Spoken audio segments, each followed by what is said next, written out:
Dato Jacqueline Fong is the founder of Tanoti, a Sarawak-based social enterprise dedicated to the preservation of traditional weaving and empowerment of women artisans. What started as a small revival effort for Songket weaving has grown into a national movement that celebrates craftsmanship, community, and cultural continuity. So today in The Shift Asia, we explore how Tanoti weaves together tradition and modernity and what it takes to make heritage not just survive, but thrive. I'm Frida Liu, and of course, my favorite part of the world, Sarawak, Dato Jacqueline. So I knew her before the Dato. So but anyway, you left a successful corporate career, sort of, to build Tanoti, a path a few would have predicted, right? So what moment of realization convinced you to take that leap? I think as a banker, I felt that the value that I brought to the table was not as much as when I could do craft. Right. The incremental value of my efforts was so much higher, almost infinite, when we are able to help artisans improve their craft and generate income for them. Right. It's very different, you know, if you were to put R1 billion on the table compared to 1,000 ringgit to the hands of an artisan. Right. Yeah. Livelihoods, you see the livelihoods change, right? And it's very interesting because like I've known you a long time, and so coming from the banking career to do this, right, that was quite a leap. And so Tanoti means to weave, right? And beyond the little sense, what does the act of weaving symbolize for you in terms of people, purpose, and progress? Oh, I think that's very deep. Very deep, very deep. We've got time, I think what I focus on is the ancestral values that come from these techniques. Right. How they have, you know, transcended time, and then and all the time evolving. I feel that Tanoti wants to be able to participate in this or drive this. Right. The fact that indigenous insights or ancestral knowledge and skills are able to participate in our world of today. Right. Yeah, so we are interweaving indigenous insights into the world of today. And it's, you know, like as a Sarawakian, right, I know so little because of the work that you've done, right? And it's become a movement of sorts, and it makes me very proud to know all these things, right? So and I now connect better with my roots and all that, right? So that's nice to know. Right, and it's gone on a global stage as well, right? So how, okay, there's also then the business element, right? So how do you strike the balance between preserving the purity of traditional weaving and meeting the demands of contemporary markets and design trends, or you don't? We try not to. Okay. I think we need to be able to set the stage. Everything needs to evolve. Right. So yes, anything that's traditional needs to evolve. Yeah. For instance, architecture, cuisine, all these have evolved, right? So why not craft? And when they evolve, we want the craft to evolve on our terms. So not to meet the demand of people, but to be able to show the people of today how beautiful craft can be. Right. Yeah. You know, I'm gonna, you know, because like whenever I go back to Sarawak, I've spent time with you, and then I know that you go to the jungles with the Penan people, which I have not followed you there yet. I'm like, whoa, salute. But you've taken me to the Gula Apong where that was made, right? I was there, and this is, you go to a kampong, which is not too far from Kuching, and then you talk about the stingless bees and all that kind of thing as well, right? Was there something growing up that you were aware of, or was that, you know, in this journey, your discovery of what's available within Sarawak itself? I really don't know what happened to me because nobody else in my family does that. Yeah. What happened to the investment banker? Where did we go wrong? I think it started from hiking. Okay. Yeah. All right. Having explored our jungles, right? Yeah. We get to meet people, the people of the rainforest. Yeah. And I think the fact that they have so many stories to tell and so much connection, which has not been made to the urban world. And I think it's fantastic to be able to do that. Yeah, and an honor to be able to do that. And we know we've got wonderful stories there. Now you work closely with women in rural communities across Sarawak. What changes have you seen economically and emotionally among the artisans who have become part of the Tanoti family, right? Maybe a story or a few stories of these artisans. I think confidence. Okay. The confidence that they have accumulated over time as they work with us, Right. the confidence to be able to speak to people, the confidence to be able to come into the city and interact. I think that's very interesting to see. There's also very interesting, I don't know whether I can attribute it to the work that we do, but enrollment into schools Okay. in the places that we work in Okay. have also gone up. So I feel like perhaps maybe there's more awareness and more economic power to be Right. able to enroll their children into, primary one, that kind of thing. And it's nice to see that they can participate in the economy, Right. Right. rather than not being able to because they don't have access. Right. And so now they've given a platform to be able to do that as well. And what have been some of the challenges, right, you've faced working with these artisan communities, right? And it could be everything from logistical to financial to cultural to what else? Nothing is a challenge, Frida. Okay. Yeah, it's just how much or how little fun you're having. Okay. Nothing is a challenge if you got the money. But No, give me okay. Money is also a challenge, Right. but then it's not a challenge if you think you can solve it. Right? Okay. Yeah. Give me a scenario, like whether maybe in the early days logistically, what were some of the things, getting these artisans or getting yourselves involved? In 2016, I had a village that I wanted to go to. It's Long Maraan. And the driver drove me there. It's like 7 hours off-road from Miri. Okay. Wow, So, you're right in Miri and it's still 7 hours. Okay. So I would go there, and then we wanted to do a project with the weavers of Long Maraan. And the head man basically came out to me and said, "No, you cannot work with my people. Okay. Get out." And I'm thinking, it's a long way, maybe. So the village is very far from where the car was parked because you have to walk across the village, across the suspension bridge to where the car was. So I walked and walked and walked, and I think it's about 1 kilometer. And then my driver wasn't there.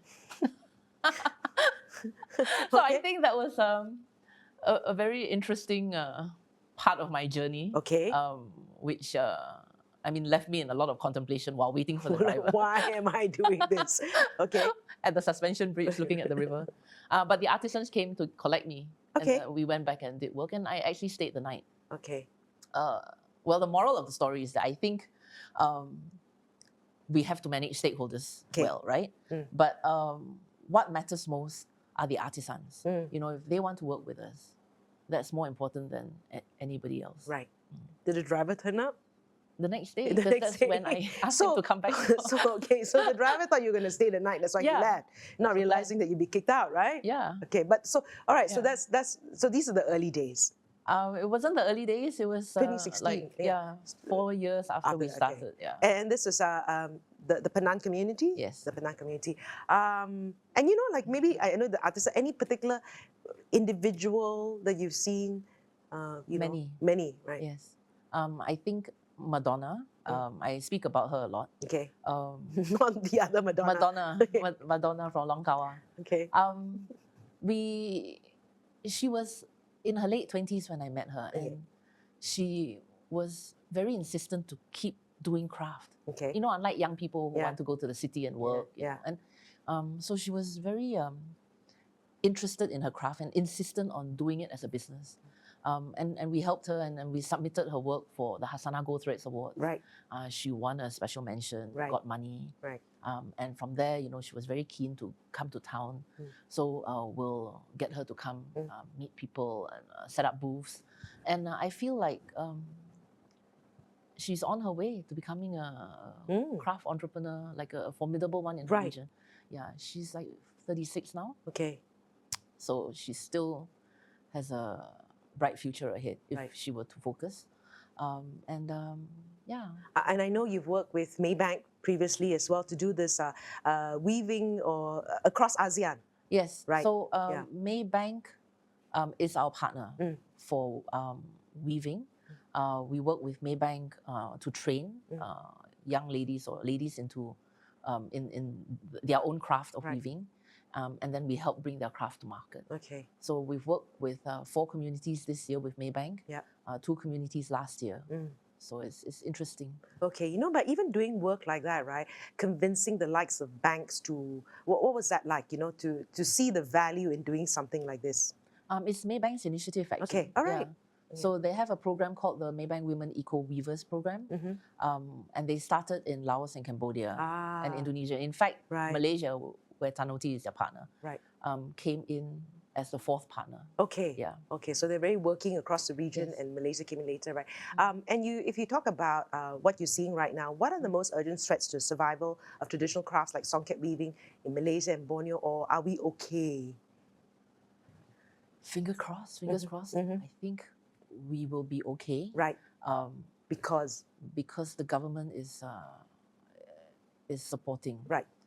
It's very important to have stakeholders to support governments, especially the state government. Yeah. But also corporations like Maybank, foundations like Yayasan Hasana, who have a thrust Right. to protect and preserve textiles. Right. What I feel is lacking is that the fact that textiles and development are working in parallel, and they don't intersect. Okay. So what we're trying to do is to see whether there are opportunities to converge development with textiles. Well, because when you see that's economically viable, then it's win-win for both. Yes. Right. But that conversation has to happen. That merging has to happen. Yes. Right. Okay. Yeah. So craftsmanship often conjures images of the past, and you've infused innovation into materials, design, and distribution. What role does innovation play in keeping heritage relevant today? Everything. First of all, people who produce handicrafts are people, they're not machines. Right. So people like to continuously be interested and to, explore their boundaries and whether they can, extend beyond them. Yeah. So innovation is very interesting to do so.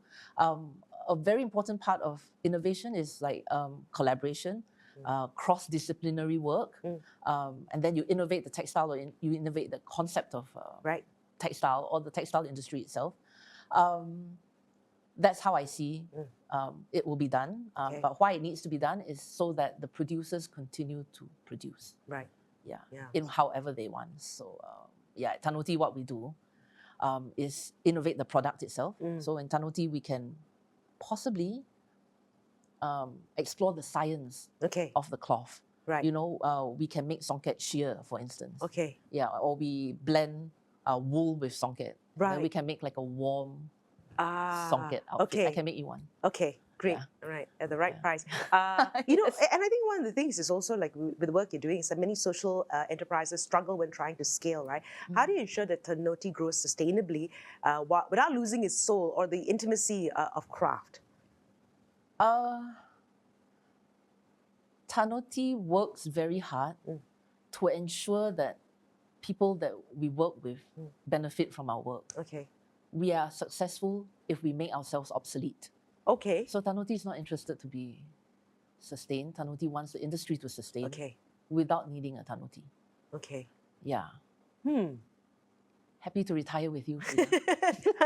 Okay, when that happens, it happens, right? Not so soon, so you gotta wait. No, I feel like it's a long road, so pipe dream for now. Okay, for now, right? No, I think also that the purpose of what you're trying to do, right? Until we become a little bit more mainstream, like when you think of going to Venice, you think of the Murano glass, that kind of thing. So until we're so closely connected that we associate it, then maybe we've achieved that kind of recognition, right, for the work that we do. So what policies, support structures, or ecosystem changes would you like to see, right, to strengthen the craft artisan sector in Malaysia, and I guess in the same token then encourage the young to participate, like Madonna? Yeah, I think we need more Madonnas. I think we need, everyone is a Madonna. I feel like the government should encourage the purchase and procurement of Malaysian crafts. Yes. And if you look at your tax return, right, you get a tax deduction on your computer. Right. And why is Apple benefiting from this? Right. Tax policy, right? Why are we not getting tax deduction from buying crafts? Right. Yeah. So I feel like the government should encourage using policies Right. And I don't think it's that much of an issue for people to buy crafts or people who to substitute, wall coverings from True. China in their interior design Right. with craft. I remember many years ago, a couple of years ago, where they were giving a 500 ringgit for 500 ringgit for art purchases by Malaysian artists. Exactly. I don't know if that's still ongoing. I think there is a tax deduction on Right? art purchases. But why not, right? With crafts as well, that is Malaysian made, right? So long as you have a proof of that, then, and it's not like you put some money down, but at the same time, like a matching in that sense, right? Or tax deduction. Yeah. Okay, now, you recently ventured into a musical, Dream Weavers. That is like, but connecting back to the story, Tanoti, but why did you do that? I feel like craft needs more consumers. Okay. And if Dreamweaver, the musical, is about a community of Songket weavers. Okay. If you are producing Songket, chances of you selling your Songket is very slim, right? Because it's expensive. So I'm like, oh, okay, if I'm producing Songket and people are not consuming my Songket, why don't I make a musical on Songket and I have a whole audience of consumers. Right. And they consume the story of Songket rather than consuming the Songket itself. But it's okay because they're sitting down and they're watching. All the props are in Songket, hand-woven Songket. The costumes are hand-woven Songket. And actually, weavers are in the ensemble. Right. So basically, you're consuming the Songket. Yeah, so I mean, I watched it and I thought, wow, I didn't realize that the weavers were the singers. I was like, wow, they, multi-talented and gave them the exposure. And you're right? So when you see it, and when you consume it that way, then you'll probably consume it in another way, your awareness of Songket. Yeah, right? But basically, we're expanding our audience for this fabric, whether it's somebody who wears it or somebody who watches it. All right. Now, if you could imagine, Tanoti, 10 years from now, right, what would success look like and what kind of legacy do you hope it leaves for Malaysian craft and for next generation of artisans? You want it to be non-existent? Yes. Oh, wow. Okay. My legacy would be your grandchildren being able to buy Songket or buy craft. Right. Because then there will be a producer who's producing it. Yeah. So that is the legacy that your grandchildren will be able to buy. Right. I remember like growing up as well, going back to Sarawak, it was easy to find it. Then it disappeared. Yes. Right? It disappeared. So the revival was needed. Yes. And then like I'm seeing all these things back again. So you're hoping that we'll get to that stage, right? Is there anything else you'd like to add that I didn't get to ask you? I feel like craft is very critical for craft as an industry to sustain. And it has to sustain beyond our generation to the next generation, to other generations. Not because of just the craft, but how it can participate in the economy. Right. And it could participate, for instance, in science, in in architecture, in engineering. And we will never know if the practice dies, and it should not die on our hands. Right. Well, thank you. Thank you for spending time here. And of course, Dato Jacqueline Fong reminds us that sustainability isn't just about the environment. It's about preserving human stories, skills, and identity. And through Tanoti, she's proving that craft can be both timeless and forward-looking, a bridge between tradition and innovation. You've been watching The Shift Asia.